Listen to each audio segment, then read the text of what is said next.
Salut mes amis, c'est Pavel, le projet Moyen du Cash et vous êtes sur la chaîne qui est consacrée aux investissements et au trading. C'est le dimanche et comme tous les dimanches, nous sommes ensemble avec vous pour parler de la bourse, de l'économie, des actualités boursières de la semaine passée et essayer de prévoir les tendances futures. Jusqu'à ce moment, on a bien réussi de prévoir ces tendances. Cette semaine l'a confirmé à nouveau. Je vous rappelle que nous sommes 22 janvier, nous arrivons à la fin du mois de janvier. Et donc nous allons voir qu'est-ce qui s'est passé durant ce mois qui était assez riche en informations et nous venons justement de commencer la saison des résultats. On va parler de tout ça très rapidement et avant de commencer à en parler, n'oubliez pas un like mes amis, je sais que ça vous embête mais pour moi ça ne m'embête pas du tout, ça m'arrange énormément pour développer cette chaîne gratuite et comme ça je vois que les sujets, tel ou tel sujet vous intéresse le plus ou ça vous intéresse moins.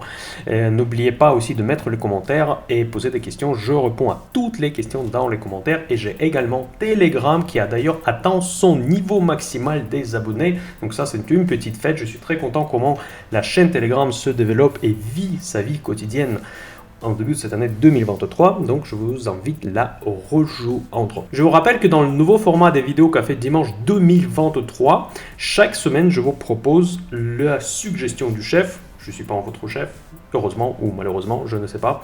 Mais chaque semaine, nous avons un sujet spécial. Et cette semaine, le sujet spécial, c'est PEA. Je vais vous montrer mon portefeuille PEA que vous allez pouvoir trouver sur mindcash.fr si vous avez l'abonnement premium. Mais je ne cache pas mes positions sur le portefeuille PEA. Je cache mes positions sur d'autres portefeuilles que je présente au sein de cet abonnement, mais pas pour PEA. Donc là, je vais vous montrer tout et clairement et sincèrement. Cette semaine, je vais faire une petite exception parce que je vais commencer par l'analyse technique. D'habitude, je commence par la revue macro, mais aujourd'hui, je vais commencer par l'analyse technique parce que je pense que cette semaine, c'était surtout la technique qui régnait sur les marchés financiers. Et nous allons consacrer un petit peu de temps pour revoir nos modèles, qu'est-ce qui a changé, qu'est-ce qui n'a pas changé. Et dites-moi dans les commentaires qu'est-ce que vous préférez. Peut-être vous préférez parler d'abord de l'analyse technique et que après parler de l'analyse macro. Allez, c'est parti!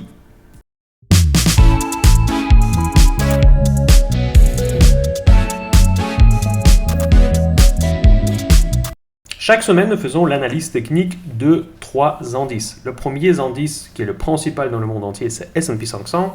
Le deuxième, c'est Nasdaq. Et nous regardons également le CAC 40 parce que nous sommes en France. Beaucoup d'entre vous ont le PEA dans le sujet principal de cette vidéo. Et nous allons regarder également le CAC 40. Voilà, au niveau de S&P 500, qu'est-ce qui s'est passé cette semaine? Si vous vous souvenez, si vous avez vu ma vidéo de la semaine dernière, le café de dimanche dernier, je vous ai parlé que ça sera le moment déterminant pour la tendance. Et la première post sur mon site mindcash.fr, j'ai intitulé comme la semaine qui va déterminer la tendance boursière. Je vous rappelle d'ailleurs que je fais les posts journaliers avec des actualités économiques, donc si vous ne le connaissez pas, n'oubliez pas de vous inscrire. Donc je fais une analyse très rapide des marchés financiers. Et donc mon premier post de lundi dernier, c'était la semaine qui va déterminer la tendance. Et effectivement, la semaine dernière, comme nous avons vu, on s'approchait vraiment de la ligne de la forte résistance de 4000 points. Et toute la question se jouait là, parce que si on dépasse, si on arrive à clôturer les semaines au-delà de 4000 points, donc après il faut évidemment confirmer tous ces détails de l'analyse technique, mais grosso modo, si on traverse durablement le point de 4000 points qui correspond à mon modèle de correctionnel, la ligne C que j'attends, moi j'estime qu'elle devrait continuer. Et si jamais c'est cassé, dans ce cas-là, le modèle ne fonctionne plus. Ce modèle nous a bien aidé d'investir depuis mars 2022. Ça sera déjà bientôt dans 2 mois, ça sera 1 an que nous utilisons toujours le même modèle.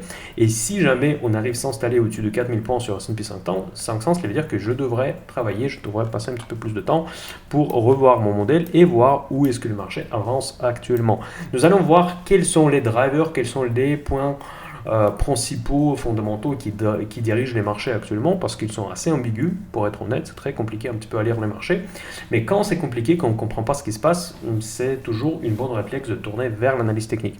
Et ce qui s'est passé cette semaine, c'était parfaitement logique. Donc ça a confirmé à nouveau que ce modèle fonctionne bien. Et donc là, on voit que les marchés ont baissé, ils n'ont pas pu traverser cette résistance malgré les publications qui devraient normalement aller dans le sens des bulles, des bullish investisseurs sur les marchés, mais pourtant, le fuel n'était pas suffisant pour traverser cette résistance. Et pour moi, ça montre vraiment la résilience de ce modèle. Cette séance de vendredi, elle a quasiment effacé toute cette baisse de la semaine et nous approchons à cette résistance. Donc du coup, je devrais intituler à nouveau le lundi dans mon blog le post en disant que ça sera une semaine déterminante pour la tendance. Voilà. Donc c'est la vie, c'est les marchés. Ça montre quoi? Ça montre l'indécision. Franchement, c'est ça le mot. Je pense que je pourrais donner le titre à cette vidéo.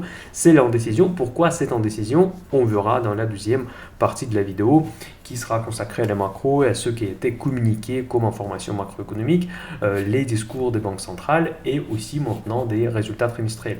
Aujourd'hui, nous rentrons dans une phase d'une année où c'est vraiment compliqué parce qu'on devrait arbitrer justement ces trois flux d'informations. D'un côté, les trimestriels qui vont tomber, ce qui est super important parce que justement ce sont des trimestriels qui sont déjà dans le cœur de période de l'inflation, qui représentent la période de la fin de 2022, le dernier trimestre 2022, et ça nous permettra de voir comment l'inflation, toutes ces perturbations macroéconomiques ont affecté les résultats des entreprises. Mais par ailleurs, nous avons aussi tous ces sujets de statistiques macro que nous avons déjà presque oubliés depuis 10 ans pendant les périodes de quantitative easing, qui redeviennent maintenant d'actualité avec l'inflation galopante, mais aussi la réserve fédérale qui est toujours le driver super important pour les marchés. Donc du coup, il faudra analyser les trois, et vu que les trois axes d'analyse nous donnent des signaux contradictoires, du coup, les marchés ne savent pas où aller, et on voit ça sur votre écran, sur l'analyse technique. Franchement, je ne vais pas perdre beaucoup de votre temps sur S&P 500 aujourd'hui, parce que grosso modo, rien n'a changé. On est revenu sur le même point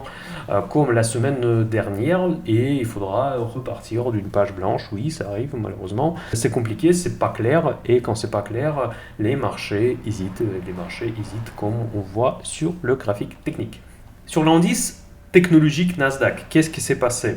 Rappelons d'abord ce que je disais la semaine dernière. La semaine dernière, mon avis était qu'on peut avoir une certaine décorrélation entre l'indice S&P 500 et l'indice Nasdaq, qui sont souvent très corrélés parce que dans S&P 500, vous allez retrouver les GAFAM, les plus gros poids à la fois pour les deux indices. Voilà, donc c'est ce qu'on voit cette semaine, mais par contre Nasdaq est là monté plus fort parce que maintenant nous vivons une période encore une fois assez contradictoire dans le sens où les marchés interprètent, je ne sais pas pourquoi, c'est pas à moi qu'il faut poser cette question, la probabilité que la Réserve fédérale arrête ses hausses des taux et probablement passe à ce qu'on appelle le pivot, soit revenir à la politique accommodante. Personne ne leur promet rien du tout. Au contraire, la Fed le dit l'inverse. Et c'est pour ça que je pense que nous rentrons dans une phase qui va peut-être faire une nouvelle page de l'histoire boursière mondiale où les marchés vont se battre contre la Fed. En général, c'est la Fed qui gagne. On verra qui va gagner cette fois. Mais dans tous les cas, la Fed dit clairement qu'on n'est pas content de la hausse des marchés. Mais les marchés, ils pensent que Jerome Powell, il triche et il continue à monter parce qu'il ne croit pas à toutes ces paroles. Et donc, ce que je disais, pourquoi il y aura une certaine décorrélation? Parce qu'il y avait un gap haussier qui pourrait être refermé sur le Nasdaq. Et ce gap haussier, justement, il était refermé cette semaine. S&P 500, il a baissé et le Nasdaq, pareil. Mais par contre, le Nasdaq, le vendredi, il a rebondi bien plus fortement que l'indice S&P 500. Et là, nous arrivons également à une nouvelle résistance qui se trouve dans la zone de 11 800 à peu près points. Donc là, je suis très approximatif. Moi, je ne crois pas à des niveaux vraiment précis, à une dixième de centime. Non, c'est pas mon approche, mais moi, je définis les zones de résistance et les zones de support. Pour moi, les zones de résistance, c'est là où nous rentrons actuellement sur à la fois les indices S&P 500 et l'indice Nasdaq. La semaine dernière, c'était un petit peu différent. Nasdaq, il était déjà largement dans cette zone et Nasdaq, il ne faisait que s'approcher. Maintenant, les deux indices sont dans cette zone de résistance. Si on la casse, on en rediscutera et on verra qu'est-ce qu'on fait. Si on va essayer de déterminer un nouveau modèle et on va reanalyser évidemment les paramètres macroéconomiques pour dire est-ce que c'est pertinent ce changement de tendance ou c'est juste une fausse alerte. Voilà, maintenant nous passons sur le CAC 40 où je vous préviens dès le début que je suis beaucoup moins, on va dire, expert sur cet indice. C'est que à partir de cette année que je commençais à régulièrement suivre l'indice CAC 40. Et je sais que nous sommes tous en France, moi aussi je suis en France, et j'investis moins sur les valeurs françaises, même si cette vidéo sera consacrée à la POA, mais ça je fais ça plus pour vous, pour voir les modèles des présentations. Mais moi j'investis plus souvent sur les marchés américains, mais pour que mes vidéos soient intéressantes également pour le maximum de personnes qui vivent en France, qui investissent en France avec leur POA, je fais cette analyse à partir de l'année 2023. Et donc qu'est-ce que je vous disais la semaine dernière? J'ai gardé exprès pour garder ma crédibilité. Donc en fait, ça ce sont les dessins que j'ai fait la semaine dernière. Je m'attendais à une correction très rapide du CAC 40 à partir de cette zone de 7000. Pour moi, c'était déjà une certaine anomalie qu'on a passé dans la zone aussi haut sur l'indice CAC 40. Pourquoi? Parce que vous savez, je pense que c'est la pondération de valeurs de luxe qui ont vachement bien performé. Pourquoi ils ont bien performé? Parce qu'il y a la Chine qui donne des signaux très positifs, déjà au niveau non seulement macroéconomique, pas tellement d'ailleurs, mais surtout au niveau géopolitique, parce qu'il y a un certain rapprochement. Moi j'ai une idée, c'est une hypothèse purement à moi, que sur le fond de la guerre en Ukraine, que les États-Unis ont choisi le moins pire, entre guillemets, et donc ils ont décidé de se rapprocher de la Chine pour justement trouver un espèce d'équilibre international, et maintenant on peut parler d'une certaine trêve entre l'Empire du Milieu et les États-Unis. Bon, après, on ne va pas rentrer dans tous ces débats-là parce que ce n'est pas notre affaire, nous ne sommes pas des politiciens, nous ne sommes pas des géopoliticiens, et ce n'est pas mon but, c'est juste que je vous transmets quelques idées que moi j'ai en tête. Et pour moi, c'était vraiment pas du tout logique de voir le CAC 40 aussi haut, et en plus, ça crée un écart avec les autres indices. Pas tellement les indices européens, parce que tous les indices européens, quand je parle des indices européens, évidemment, je considère avant tout DAX allemand, et elles sont bourrées des valeurs cycliques, des valeurs value, donc du coup, ils ont des tendances légèrement différentes par rapport aux indices américains, où la composante technique, elle est bien plus présente, la composante technologique, je voulais dire. C'est ce qu'on a vu cette semaine, donc le CAC 40, il a vraiment chuté de cette résistance, maintenant il essaie de reprendre, mais regardez, comparé à S&P 500, il reprend avec une forme de bougie sans corps. Cela veut dire quoi? Cela veut dire ça s'appelle doji dans l'analyse technique, et c'est typiquement une figure qui détermine l'incertitude des marchés financiers. Donc ça c'est exactement ce que on voit actuellement sur le CAC 40. Cette figure se forme habituellement quand nous arrivons aux résistances qu'on ne peut pas franchir autour des grands points techniques, ce que moi je considère aujourd'hui 7000 points sur CAC 40. Pour moi, dans mon esprit, dans mon analyse, je ne vois pas comment on peut traverser cette résistance avec le faux macro que nous avons aujourd'hui. Mais dans tous les cas, c'est comme ça, le CAC 40 il a tenté, il n'a pas réussi parfaitement comme moi je le prévoyais, malgré tout le positif qui tombait dans tous les sens depuis la Chine. D'ailleurs, pour ceux qui sont novices, pourquoi le luxe, pourquoi la Chine? Parce que les valeurs de luxe font énormément de chiffre d'affaires en Chine, bien évidemment, et donc quand il y avait des tensions, ça affectait la valorisation des sociétés comme Hermès, LVMH, et en revanche, quand il y a un apaisement, donc du coup évidemment ça leur donne un certain avantage par rapport aux autres valeurs. Dans la pondération des gérants de fonds, donc du coup, ils revoient à peu près leur portefeuille, sur quoi s'exposer cette année, en plus l'année vient de démarrer, et beaucoup de gérants de fonds, ils prennent des positions pour faire de la performance pour cette année 2023. Voilà, donc c'est pour ça que le luxe a bien performé, et le CAC 40 qui a une énorme pondération du luxe au sein de ces 40 valeurs qui représentent sa valeur. Si vous me permettez, je vais quand même effacer un petit peu mes dessins et on va voir. Donc du coup, je vais juste garder les flèches rouges. On va voir si je vais avoir raison finalement dans les semaines à venir que le CAC 40 devrait corriger. C'est toujours intéressant pour vous et très important pour moi-même pour me auto-évaluer, avoir une certaine rétrospective par rapport à mes prévisions. Qu'est-ce qui a marché, qu'est-ce qui n'a pas marché. Maintenant, nous passons à une deuxième partie de la vidéo où nous allons voir quelles sont les perspectives où nous pouvons aller. Évidemment, pour le faire, nous devrons analyser également le fond macroéconomique, le fond fondamental, qu'est-ce qui s'est passé la semaine dernière et qu'est-ce qui nous attend surtout pour la semaine à venir. Allez, c'est parti mes amis.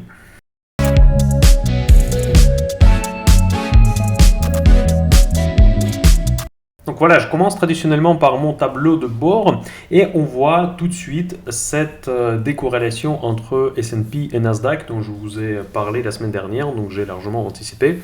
Et on voit que Nasdaq il a mieux performé que S&P 500, mais moi je ne pense pas qu'il y ait une raison fondamentale pour ça. C'est uniquement la raison technique, c'est la raison technique que j'ai présenté dans ma dernière vidéo il y a une semaine exactement. Donc voilà, nous maintenant tous les 2 indices sont actuellement proches à leur résistance et c'est la semaine prochaine visiblement qui va nous dire où est-ce que les indices vont aller. Le CAC 40 est rechuté en dessous des 7000 points, mais là ce que vous voyez sur votre écran ce sont les futurs, donc c'est pas l'indice en lui-même, ce sont les futurs sur l'indice, c'est ceux que moi je regarde habituellement parce que c'est ceux que moi je peux trader et pour moi vu que je suis quand même pas en théoricien, je fais la pratique, je fais du trading et ce qui m'intéresse c'est les cours que je peux trader réellement et pas juste les indices. Les futurs qui sont toujours ouverts, malgré que c'est le soir tard, les marchés français sont fermés, les marchés futurs sont toujours ouverts, on voit qu'ils suivent plus ou moins leurs homologues américains. Et vous pouvez remarquer que cette hausse se fait de manière beaucoup plus agressive côté États-Unis que côté Europe. Pourquoi? Tout simplement parce que visiblement, c'est encore une fois les nouveaux espoirs que les taux vont baisser, que la technologie va être à la mode. Et c'est visiblement ces rumeurs qui sont en train d'être jouées à la fin de cette séance du vendredi. N'oubliez pas que vendredi, c'est l'expiration des options. Donc du coup, c'est toujours une séance un petit peu particulière de point de vue des tendances, de point de vue volatilité. Il faut faire beaucoup attention quand il y a des journées comme ça. Je vous rappelle pour ceux qui sont nouveaux sur ma chaîne que j'ai un club qui s'appelle Option Invest que vous pouvez rejoindre. Il ne coûte pas cher pour l'instant d'ailleurs parce que je vais le porter sur le site mindthecash.fr et les prix vont être augmentés parce qu'au même moment je vais déposer plusieurs nouvelles vidéos sur les stratégies optionnelles. Donc vous payez une seule fois et vous avez l'accès à vie. Si vous êtes quand même intéressé par les options, vous voulez profiter du prix actuel, donc c'est le moment, je pense qu'à partir de février déjà que le prix va être différent. En tout cas une fois que je serai sur le site, le prix va être augmenté. Dans ce club, il y a une formation, donc la grosse partie de ce club c'est une formation sur les options, donc il y a beaucoup de théorie et il y a beaucoup de pratiques également, donc je présente des stratégies et c'est surtout orienté aux investisseurs. Attention, donc ce n'est pas compliqué, je fais vraiment focus sur ceux qui veulent investir avec des options et pas les traders de volatilité, des trucs super complexes. À un moment donné, je vais quand même parler aussi des stratégies complexes dans le club, mais pour le moment, en tout cas, moi, je vois ça comme des instruments pour des investisseurs classiques parce que les options, ça fait peur. Et pourtant, c'est pas suffisamment connu, je trouve. Franchement, ce sont des instruments, quand je les ai découverts, ça a complètement changé ma vision du trading. Déjà, ça m'a permis d'investir avec l'esprit tranquille. Donc, vous allez tout savoir si ça vous intéresse. Donc, posez-moi des questions si vous voulez, de quoi il s'agit, sur Telegram, dans les commentaires. Je peux vous donner plus d'informations. Et ceux qui font partie déjà du Club Option Invest, n'hésitez pas à partager votre expérience. J'espère que ça vous plaît. Cette semaine, franchement, on n'a pas eu énormément de choses à dire. Donc, on voit que les taux ont resté plus ou moins sur le même niveau parce que c'était une semaine d'incertitude. Il a bien commencé avec la Banque centrale du Japon qui a annoncé qu'elle ne va pas vraiment suivre à peu près le même chemin comme la Fed. Du coup, c'est un grand signe pour les bull market. Et après, la Réserve fédérale elle est revenue avec des paroles comme quoi la hausse 0,5%, c'est Bullard qui a dit sur la prochaine réunion, serait justifiée. Le marché visiblement espérait d'avoir moins. Et aucun membre de la Fed pour l'instant ne parle pas du pivot. Et surtout, Jerome Powell dit qu'il surtout pas, il n'y aura pas de pivot. Et même ils disent clairement qu'ils ne sont pas très contents de la hausse des marchés. D'ailleurs, pourquoi la hausse des marchés est tellement importante pour la Fed? Parce que aux États-Unis, beaucoup de personnes placent leurs avoirs en bourse.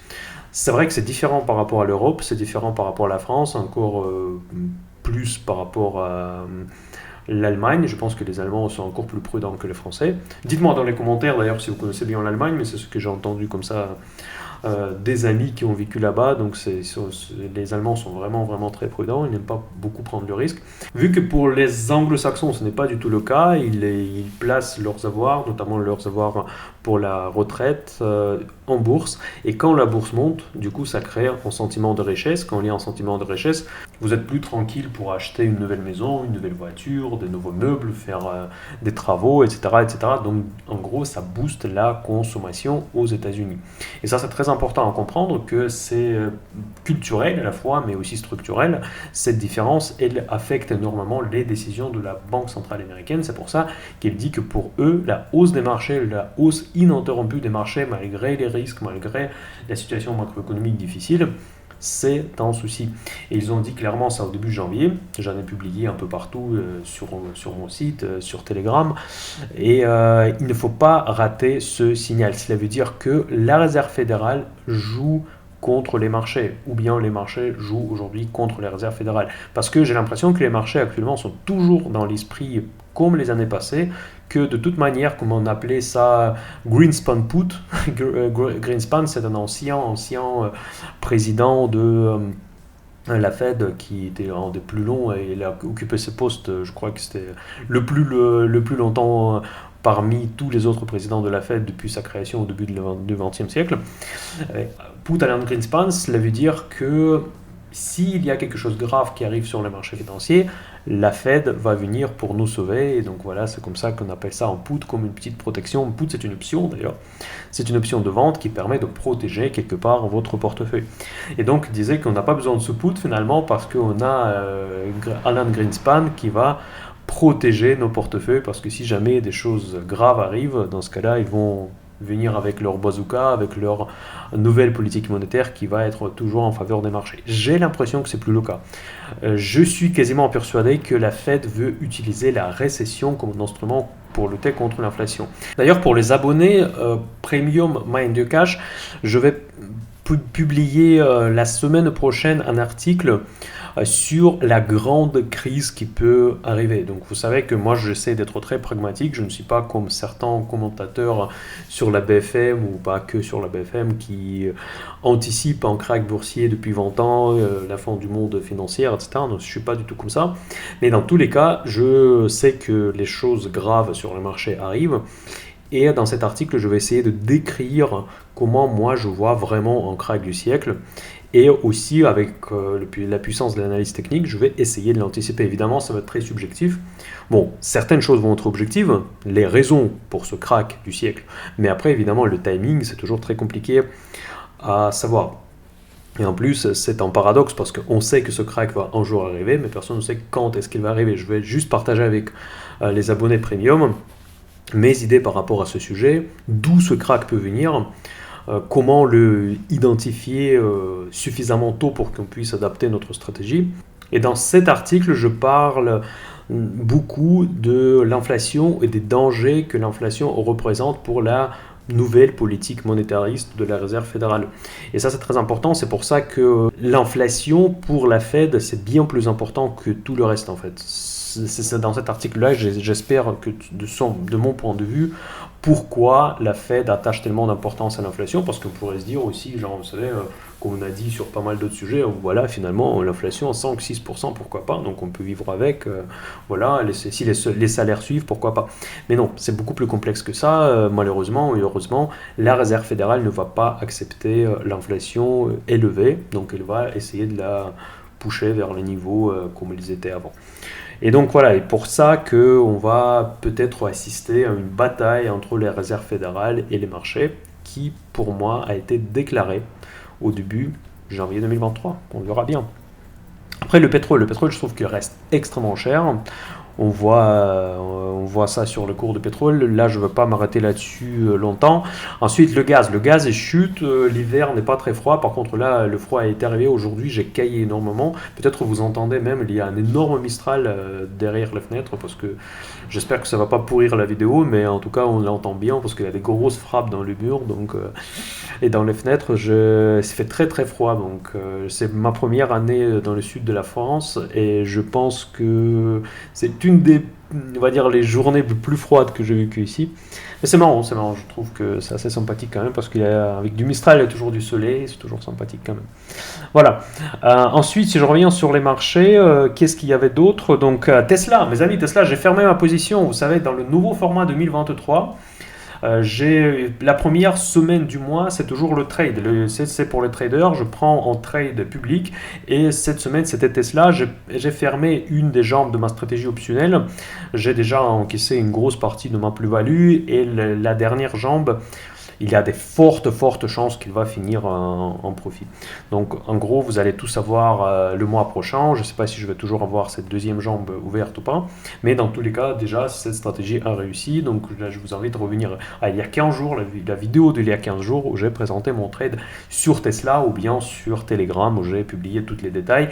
Et pour les abonnés Option Invest, j'ai même publié exactement les trades que j'ai passés au moment quand je les ai passés. Ça fait partie de mes engagements vis-à-vis ce club Option Invest où je publie toutes mes positions en option, uniquement en option et pas mon portefeuille principal. Voilà, donc pour le BTC aussi, ça montre également le fait qu'il y a de l'appétit pour le risque. C'est paradoxal, mes amis, paradoxal. Dites-moi dans les commentaires ce que vous en pensez. Je ne comprends pas pourquoi les marchés sont tellement positifs au début de cette année. C'est très bien parce qu'on peut corriger certaines erreurs si vous en avez commis l'année dernière. Je pense qu'il y en a beaucoup de personnes qui ont commis des erreurs à cause de la guerre en Ukraine à laquelle beaucoup d'investisseurs ne s'attendaient pas. Mais aujourd'hui, les marchés nous offrent une opportunité pour corriger ces erreurs, peut-être sortir de certaines positions qui nous semblaient déjà un peu mortes. Et d'ailleurs, ma prévision dans la vidéo de la fin d'année que j'ai publiée juste avant Noël ou le Nouvel An, où je parlais de la Chine, elle rebondit très fortement. Je vais vous montrer ça tout de suite. J'ai un screener pour les valeurs chinoises. Et donc là, on voit qu'aujourd'hui, le vendredi, toutes les valeurs chinoises sont en très forte hausse. Moi, j'en ai profité. Donc, j'avais à la fois des options et des actions indirectes sur les valeurs chinoises. Mais attention, je ne veux pas faire de recommandations pour une raison simple, parce que je n'ai pas droit, et surtout faire de recommandations par rapport à la Chine. C'est très risqué. Mes amis, même si les valeurs sont très belles, ça peut paraître encore plus belle dans la pratique, parce que vraiment Baidu, Alibaba, NIO ou bien Beyond Your Dreams, BYD, ce sont des belles valeurs en fait qui font des beaux produits. Mais par contre, quand nous investissons depuis l'Europe, c'est tout autre chose parce que nous investissons dans des cookies vides et pas dans les sociétés en direct. C'est très risqué en fait. Du point de vue légal, c'est très risqué, donc faites toujours attention à ça. Je ne cesse pas de le répéter quand je parle des valeurs chinoises pour que vous n'ayez pas l'impression d'investir vraiment quand vous investissez dans Amazon ou dans Microsoft. Non, ce n'est pas du tout le cas. Vous investissez dans une coquille vide qui peut disparaître du jour au lendemain à une seule signature des autorités chinoises. Donc c'est risqué. C'est beaucoup plus risqué que Amazon et Google, que d'acheter Alibaba et Baidu. Donc c'est pas comparable. Tout simplement, c'est pas comparable. Maintenant, nous passons aux statistiques économiques parce que avec la guerre en Ukraine, Covid, etc., on est obligé en fait, les marchés nous ont obligés de revenir vers des fondamentaux. Maintenant, comme dans bon ancien temps, nous sommes obligés d'analyser les statistiques économiques et quel impact elles vont avoir sur les marchés. Mais les statistiques sont lues par les marchés uniquement dans un contexte de la politique de la Réserve fédérale, parce que il y a certaines statistiques que la Fed regarde très précisément, notamment celles qui sont liées directement ou indirectement à l'inflation. Donc quand vous regardez cette liste de statistiques, il faut tout de suite déterminer quelles sont liées à l'inflation, à la consommation, au niveau de prix, au niveau de confiance, etc. etc. Tout ça, c'est directement lié à l'inflation. Et ce sont ces statistiques qui vont déterminer la tendance. On oublie plus ou moins l'Europe parce que l'Europe c'est local, on va dire, parce que les marchés ne regardent pas énormément des statistiques européennes, même si l'indice ZU allemand, les CPI allemands, ça représente plus ou moins les tendances de l'inflation en Europe. D'ailleurs, dans le UK, l'inflation n'a pas du tout baissé. En fait, il y a eu au début de la semaine une publication de CPI UK. Et tout comme le CPI allemand, vous pouvez regarder, ça restait sur le même niveau. Nous sommes déjà en train de fêter sur les marchés la fin de l'inflation, comme quoi voilà, les sommets sont atteints, demain ça sera le monde parfait, mais on voit que en Europe et en Angleterre, dans la Grande-Bretagne, qui est quand même un petit peu particulier comme l'économie par rapport à l'économie européenne, dans les deux zones énormes économiques du monde occidental, l'inflation s'est arrêtée, c'est sûr, sur des niveaux extraordinaires qu'on ne pouvait même pas s'imaginer il y a encore quelques mois. et pourtant, on ne descend pas. Donc ça, c'est vraiment énorme. Je parle de l'inflation et pas au niveau des prix, mes amis. Donc c'est la vitesse d'augmentation des prix. Donc nous restons purement et simplement sur l'inflation incroyable qui est largement supérieure au niveau des taux. Nous restons avec la courbe de taux inversée qui est en signal de la récession à venir. La récession qui va se dérouler dans un contexte d'une inflation élevée. Ça s'appelle comment? Pour ceux qui ne connaissent pas, ça s'appelle stagflation. Et si vous ouvrez le manuel de l'économie, c'est un des phénomènes les plus dangereux pour l'économie. Quand je dis ça, je dis rien, c'est à vous de faire la conclusion. Je sais que les marchés, ils ne suivent pas nécessairement les fondamentaux et surtout les fondamentaux macroéconomiques, mais quand nous vivons des choses particulières, des choses quand même assez extraordinaires que nous voyons aujourd'hui, c'est quand même peut-être le moment de se poser des questions. Est-ce que le marché a raison? C'est faux de croire que le marché a toujours raison. C'est pas le cas. Je sais que c'est une phrase un petit peu à la mode, mais c'est une bêtise tout simplement parce que le marché c'est un bestiole qui est nerveux, qui est un peu psychopathe, qui est parfois euphorique, parfois déprimé pour tout et n'importe quoi, pour n'importe quelle raison. Il est quasiment jamais rationnel. Donc du coup, il se trouve dans la zone d'équilibre, comme dit George Soros dans son fameux livre Alchimie de la finance. Il se trouve dans l'équilibrium pendant une période très courte seulement. Et il le trouve toujours dans le délire, grosso modo, soit dans le délire positif, soit dans le délire négatif. C'est ça le marché. Et aujourd'hui, j'ai l'impression qu'il veut partir dans le délire positif, pourtant, il n'y a pas assez de raisons pour traverser les résistances. On a vu que sur les indices, notamment sur l'indice CAC 40, sur les graphiques, déjà l'euphorie était déjà plus ou moins là, et maintenant cette euphorie veut pénétrer aussi sur les marchés américains, on ne sait pas trop pourquoi. Ensuite, le mercredi, les CPI sont ressortis très déflationnistes. On voit que Core Retail Sales aux États-Unis ont baissé beaucoup plus que prévu, donc ce sont les ventes au détail. Normalement, si on prend le premier argument, que si on voit l'indice comme ça veut dire que la Fed devrait être contente, cela veut dire que sa stratégie marche et les marchés devraient apprécier. Mais finalement, les marchés ont baissé. Parce que les marchés, à ce moment-là, ça tombait dans un moment quand techniquement il était négatif. On était dans cette bougie rouge sur S&P 500 comme on a vu tout à l'heure. Et les marchés, vu qu'il était déprimé, justement, il a accéléré sa chute après cette publication parce que le raisonnement a tout de suite changé d'à 180 degrés. Ils se sont dit, ah tiens, c'est une récession, c'est pas bon, on va baisser. Donc vous voyez, le marché, quand même, il faut voir toujours dans un contexte technique, dans un contexte fondamental.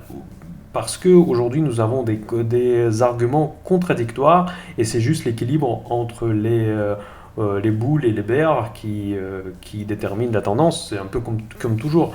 Mais aujourd'hui, vraiment, le rapport de force, il est très proche. Donc du coup, ça peut basculer très facilement et sans vraiment une raison évidente, dans un sens comme dans un autre. Il ne faut pas se faire piéger par ces mouvements erratiques des marchés financiers parce que il y a par exemple une semaine, cette statistique serait très bien prise par le marché, il monterait très très fort vers la hausse en cassant toutes les résistances, mais vu que ça tombait au moment quand le marché était de mauvaise humeur, donc du coup ça a baissé.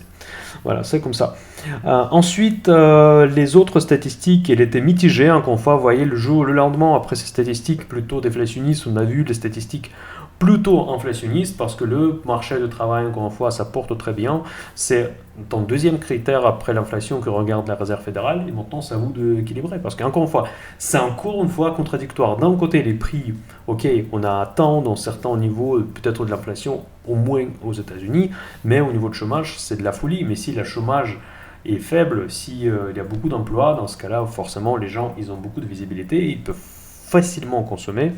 Et donc voilà, on voit cette hausse des indices maintenant à la fin de cette semaine et où il y a la confirmation de vente des maisons anciennes qui sont légèrement au-dessus de consensus et ça confirme que peut-être la récession n'est pas encore là.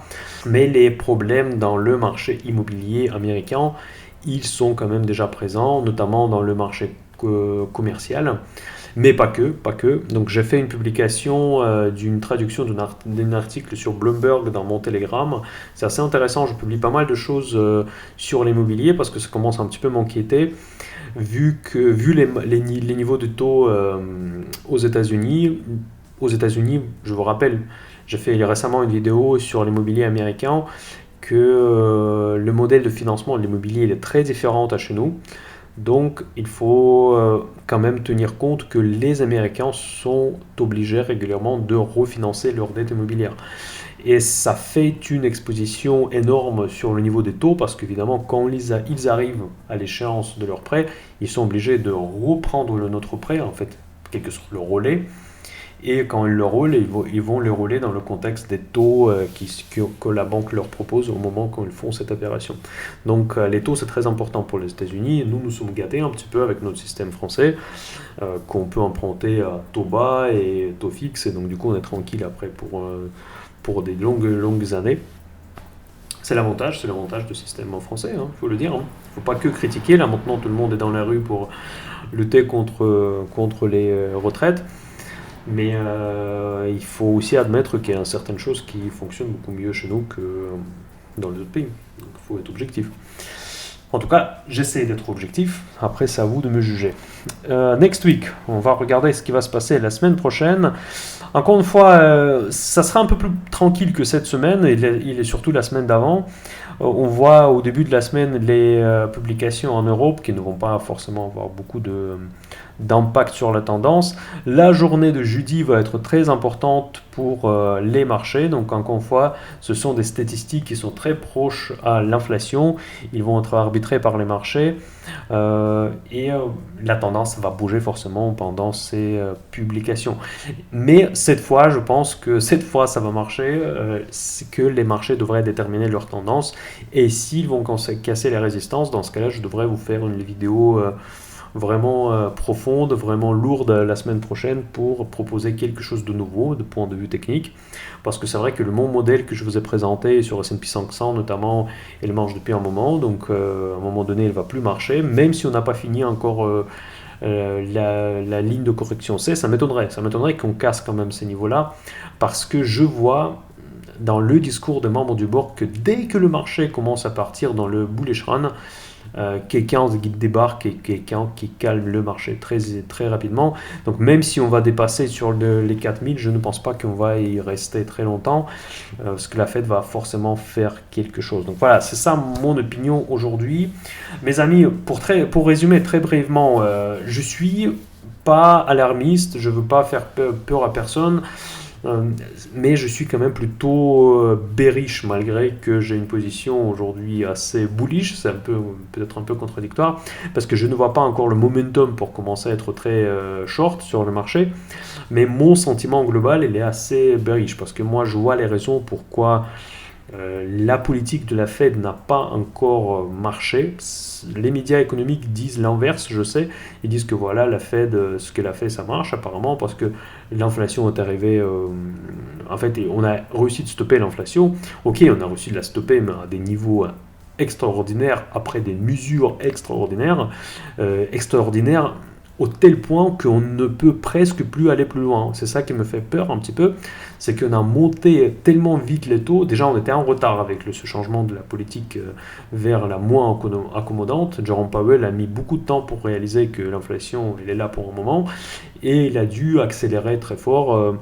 Et maintenant, on est arrivé à des niveaux qui sont menaçants. On a un déséquilibre, on a les taux longs qui sont 2 fois inférieurs à l'inflation, même plus que 2 fois. Est-ce que ça ne va pas créer quelque part un déséquilibre macroéconomique? Je ne sais pas, parce que déjà le marché de dette, je ne comprends pas qui investit dedans. Aujourd'hui, les taux courts sont plus élevés, beaucoup plus élevés que le taux long. Je vais vous montrer ça d'ailleurs. Je me suis fait un petit tableau sur TradingView, donc ça c'est Interest Rates, voilà.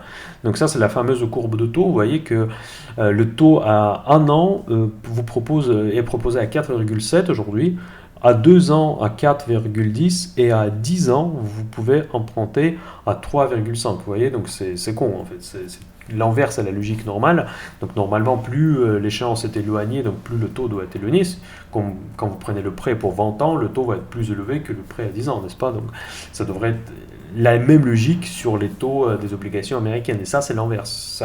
Ça se produit, ça arrive de temps en temps, mais Normalement, ça signifie qu'il y a une récession qui est attendue par les marchés. Mais la récession, on ne la voit pas, hein. Vous voyez, donc c'est ça le problème, que la Fed, elle dit que voilà, les marchés, ça nous inquiète que ça monte trop, mais ils doivent s'inquiéter également que la récession qu'ils voulaient utiliser comme une fusille contre l'inflation, il n'est toujours pas là. Donc ça, c'est aussi quand même quelque chose à surveiller de très très près.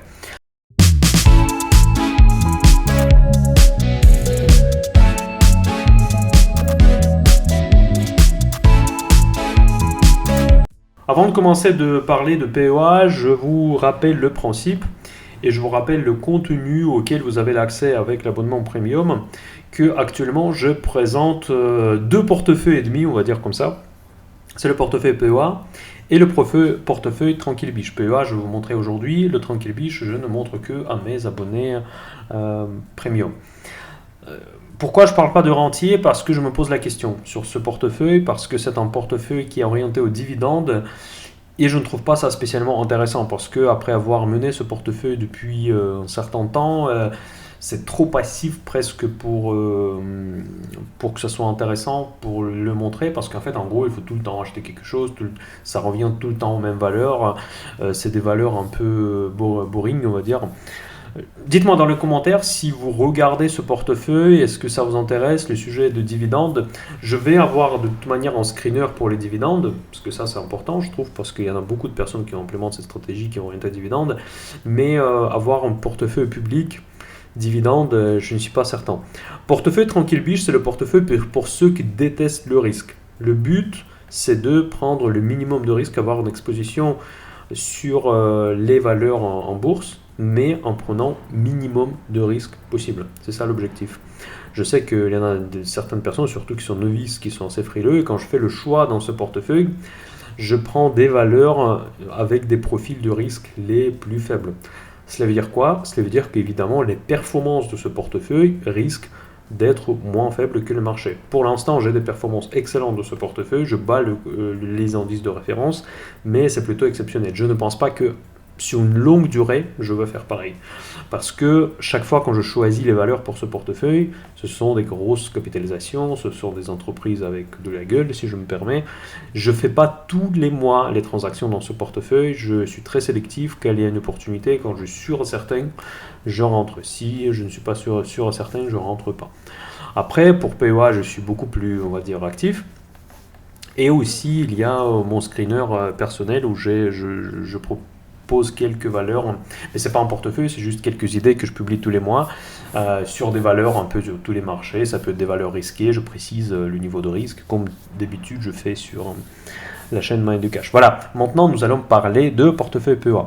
Portefeuille PEA, quand vous rentrez sur cette page, je le gère sur Guru Focus. Parce que là-bas, ça me permet de calculer aussi les performances, etc. Chaque mois, je mets un petit commentaire, donc ce que je pense, quel est mon sentiment par rapport au mois à venir. Et ici, je mets juste le screenshot depuis Guru Focus. Et c'est sur Guru Focus tout à l'heure que je vais vous montrer le portefeuille. Et le tableau en bas, il montre les positions que j'ai déjà clôturées. Et avec des performances bien évidemment. Évidemment, ceux qui me suivent depuis un moment, vous vous souvenez de toutes ces positions, j'en ai parlé, je fais des vidéos consacrées à chacune des valeurs, etc. Et donc vous voyez que quand même le track record que j'ai actuellement, il est quand même assez convaincant. Donc ça vaut le coup peut-être de réfléchir si vous voulez nous rejoindre sur Mind the Cash Premium. Vous voyez que c'est quand même pas trop mal en fait, parce qu'on n'a aucune perte et surtout des gains qui sont quand même plus solides. Vous allez voir que dans le portefeuille lui-même, il y a quand même des problèmes, parce qu'il n'y a pas que la joie en bourse, mais on va voir ça tout à l'heure. Mon portefeuille, il est trié par le poids de chacune des lignes. Je répète toujours et encore dans chacune de mes vidéos que le risk management, c'est le principal, c'est la base de tout, c'est la base de votre succès. Donc cela veut dire que quand vous investissez dans une valeur, la première chose à quoi vous devez penser, quel poids en pourcentage je veux affecter à une telle ou telle ligne. Donc cela veut dire que quand je publie des idées d'investissement chaque mois dans les screeners Premium Mind the Cash, je précise à chaque fois quel est le poids maximal que moi je mettrai sur cette valeur dans mon portefeuille. Ça ne va pas nécessairement dire que je veux mettre tout de suite, par exemple, si je dis 2% maximum de portefeuille dans une valeur X ou Y, ça ne va pas dire nécessairement que je vais obligatoirement tout de suite acheter pour 2% de mon portefeuille des actions de cette entreprise. Non, je peux d'abord rentrer 50% et après encore renforcer pour attendre à la fin des 2% cibles. Voilà, évidemment, le poids de valeur dépend de la qualité de la valeur. Je distingue 4 catégories. Catégorie A, les valeurs les meilleures au monde. Donc là, j'en parle souvent dans mes vidéos, je ne vais pas répéter. Donc c'est les GAFAM, c'est les sociétés avec des avantages concurrentiels très très forts et durables. Ensuite, les valeurs B, ça, ce sont des valeurs des grandes indices principalement, donc c'est des bonnes valeurs avec de bonnes rentabilités, avec une bonne niche dans le secteur. Les valeurs C, c'est les valeurs de croissance, et les valeurs D, c'est des valeurs quasi start-up, où il y a des biotech, où il y a des sociétés tech. En gros, ceux qui n'ont pas ils ont peut-être du chiffre d'affaires, mais ils n'ont pas encore de résultats, ils n'ont pas encore des ratios lisibles. Les ratios sont souvent en négatif, fort en négatif. Souvent, on voit ces valeurs dans les secteurs comme voitures électriques aujourd'hui. Après, aussi dans le secteur des énergies renouvelables, il y a pas mal de valeurs comme ça. Voilà. En tout cas, des startups où vous prenez du risque. C'est un peu une loterie parfois. Et les approches ne sont pas les mêmes et les poids dans votre portefeuille pour des valeurs de ces catégories ne seront pas les mêmes. Donc la première valeur qui a le plus de poids dans mon portefeuille, avant c'était Total, que j'ai pris mes profits un petit peu en dessous de 59 euros. C'était il y a 2 mois, je crois que je l'ai fait. Maintenant, c'est Air Liquide qui a pris le palmarès, donc c'est la première ligne de mon portefeuille. C'est la catégorie, ce que j'appelle A-, parce que c'est une entreprise, c'est presque la catégorie A, on va dire, mais pas encore parce que il a des avantages concurrentiels, mais pour moi, ils ne sont pas suffisamment forts parce que Air Liquide, il a quand même de la concurrence, même si elle n'est pas énorme, mais quand même, elle a de la concurrence. Ensuite, il y a un autre poids assez important dans mon portefeuille, c'est ST Micro, c'est la suggestion du chef. Encore une fois, j'adore le secteur des semi-conducteurs et comme vous pouvez voir que quand même la performance elle est convaincante. C'est le moindre chose que je puisse dire parce que en plus j'ai ouvert cette position il n'y a pas très longtemps. Ensuite Danone, je pense que ça c'est assez logique, dès qu'il y a une opportunité je rachète, c'est agroalimentaire, c'est catégorie B, c'est une valeur puissante de la catégorie B et c'est un secteur défensif, tout ce que je peux dire. Catégorie A commence seulement sur la 4e ligne chez moi, c'est L'Oréal. L'Oréal, c'est évidemment, c'est une catégorie A sans aucun doute, c'est un avantage concurrentiel incontestable.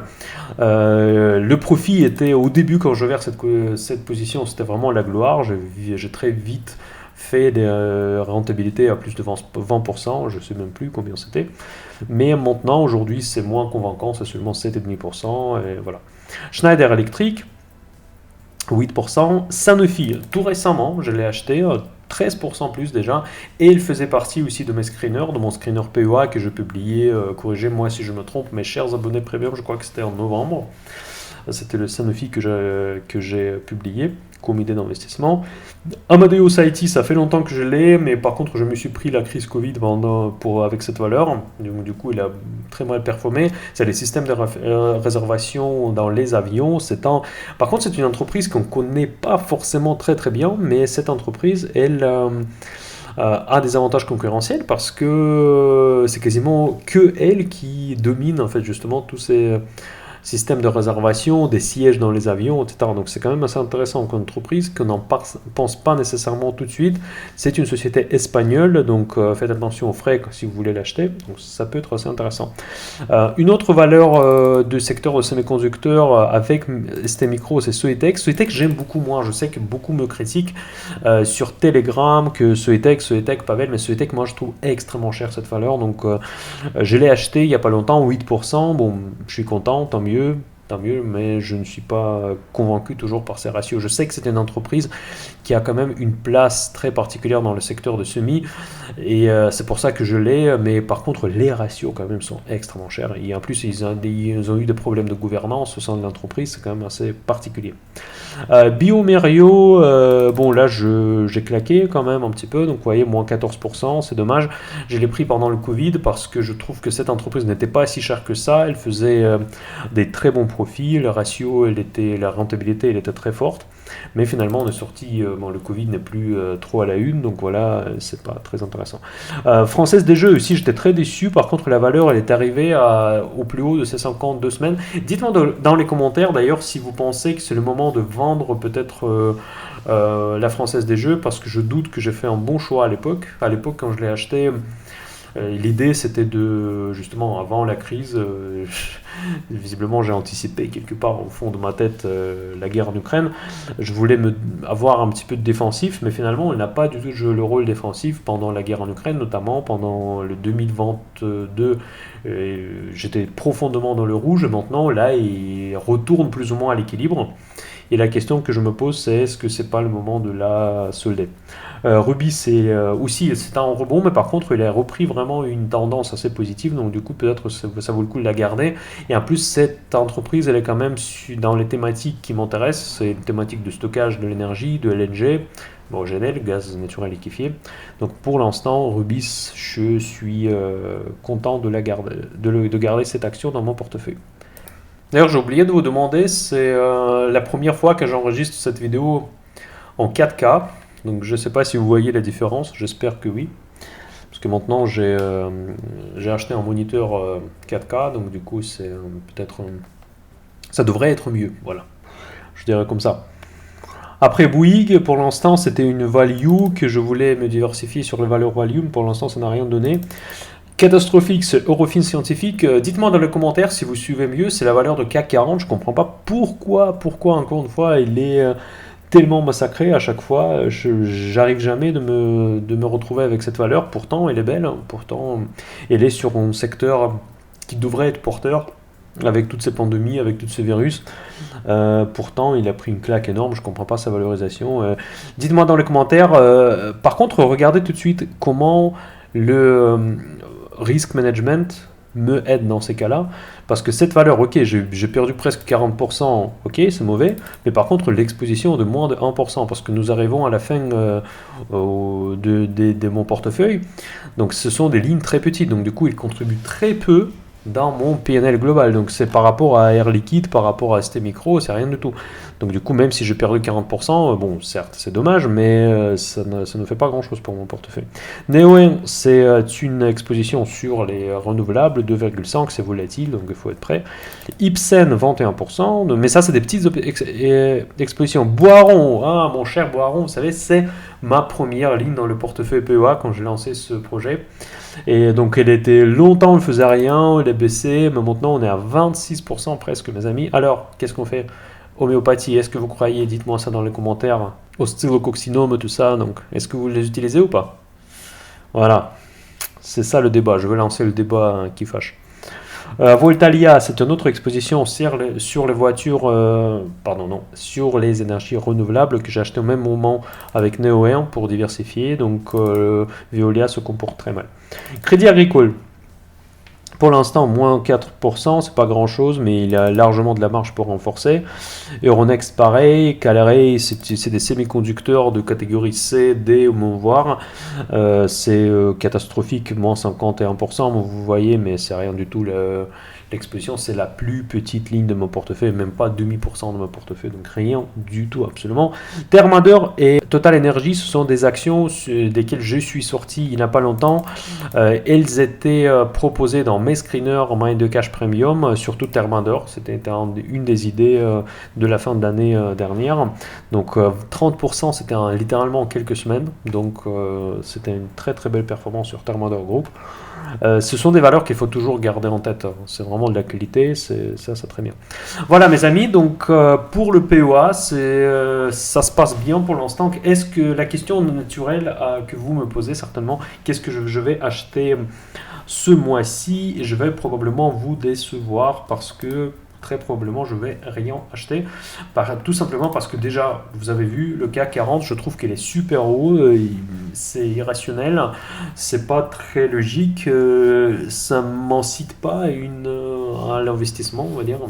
J'ai pas du tout envie d'acheter le CAC 40 à ce niveau-là, et les valeurs d'habitude que je mets dans le PEA, parce que j'imagine que les personnes qui me suivent avec ce portefeuille, il y a de fortes chances qu'il y en a des personnes qui vont acheter les mêmes valeurs que moi, même si je n'ai pas droit de donner de conseil d'investissement, je fais tous les disclaimers, je reste quand même extrêmement sérieux, et j'essaie de quand même parler des valeurs qui sont pas folles, en fait, les valeurs qui sont adaptées à la plupart des portefeuilles des particuliers.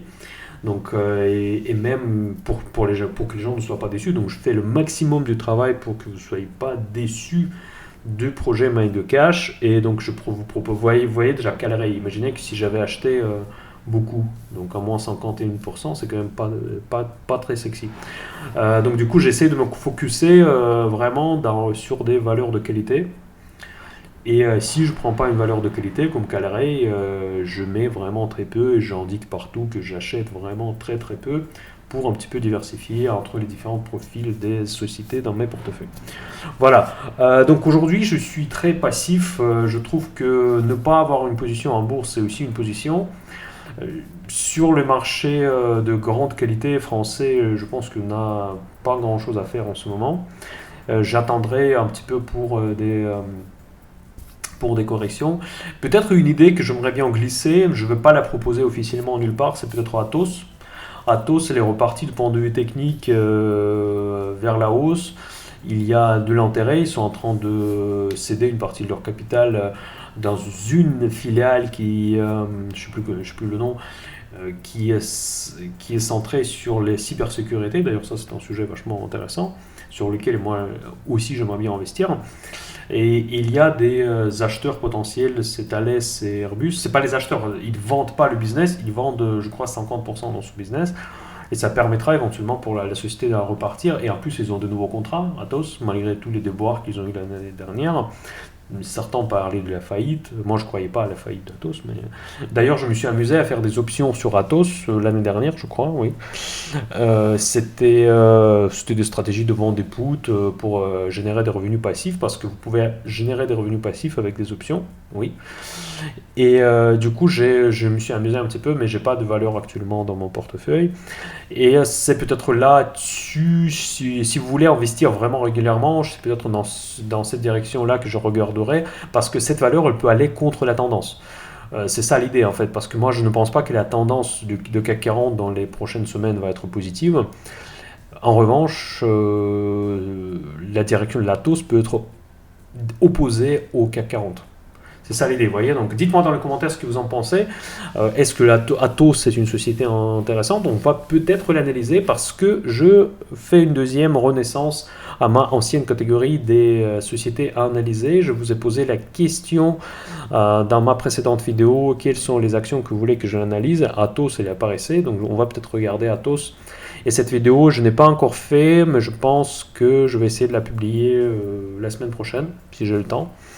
Ou sinon, dans les prochains jours, quoi, voilà, normalement, je devrais être bon.